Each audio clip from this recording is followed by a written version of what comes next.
5 seconds. Start. महोदय, इस उपग्रह पर मानव अस्तित्व को बनाए रखने के लिए सबसे पहले आवश्यक है कि ऐसे विकास कार्यों को जारी रखा जाए जो सामाजिक न्याय पर आधारित हों और जिन्हें न्यायपालिका का समर्थन प्राप्त हो, अन्यथा पर्यावरणीय प्रदूषण के कारण न तो पीने के लिए साफ पानी मिलेगा और न सांस लेने के लिए शुद्ध वायु और न ही आश्रय देने वाले वृक्ष ही रहेंगे। विराम। 21वीं सदी में संपूर्ण संसार मात्र शमशान भूमि तथा उद्योगों की छीजन और रेडियोधर्मी कचरे की कूड़ेदानी बनकर रह जाएगा। विराम। लोभी मानव को सोने का अंडा देने वाली मुर्गी को नहीं मारना चाहिए। विराम। वायु, जल, वनस्पतियां और पशु पक्षी मनुष्य जाति के अस्तित्व के अभिन्न अंग हैं जिन पर उसका भविष्य निर्भर करता है। विराम। सार्वभौमिक न्याय का यही मूल तत्व है जिसे राष्ट्रीय और अंतर्राष्ट्रीय कानूनों का रूप दिया जाना चाहिए। विराम।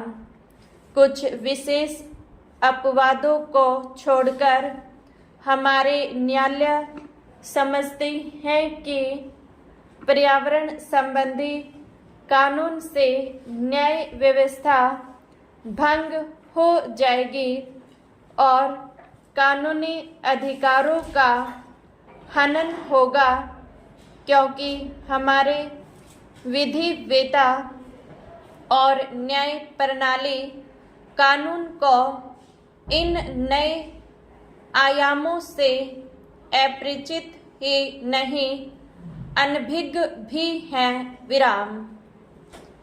यह अधिनियम काफी व्यापक है और इसमें विभिन्न प्रकार के जल स्रोतों को शामिल किया गया है। विराम।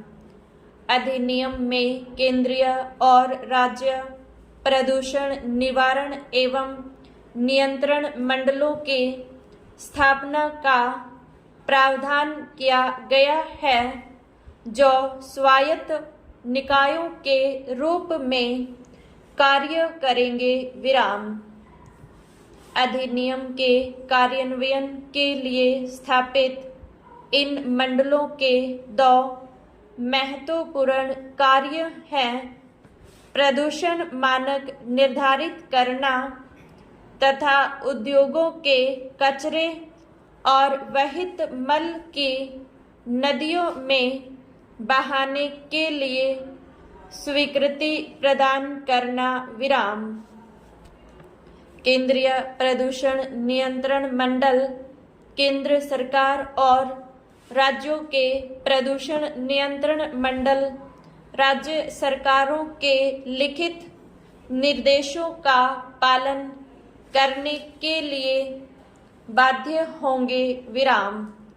राज्य में प्रदूषण नियंत्रण मंडल द्वारा निर्धारित मानकों का अतिक्रमण और सहमति की शर्तों का उल्लंघन करने वालों को कठोर दंड देने का प्रावधान किया गया है।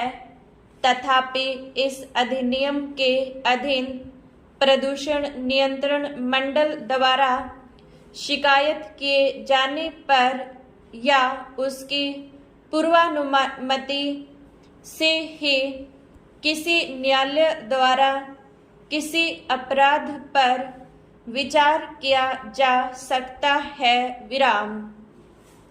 अधिनियम में यह भी प्रावधान किया गया है कि यदि किसी कार्य से जल प्रदूषण की आशंका हो तो राज्य प्रदूषण नियंत्रण मंडल द्वारा उसे रोकने के लिए न्यायालय में याचिका दायर की जा सकती है विराम।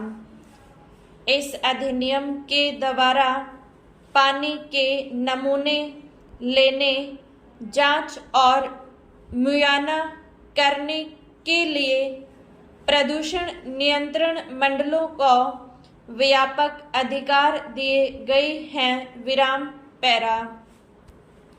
केंद्र सरकार द्वारा केंद्रीय जल प्रयोगशाला और राज्यों में राज्य स्तरीय जल प्रयोगशालाओं की स्थापना और विशेषज्ञों की नियुक्ति का भी प्रावधान इस अधिनियम में किया गया है विराम।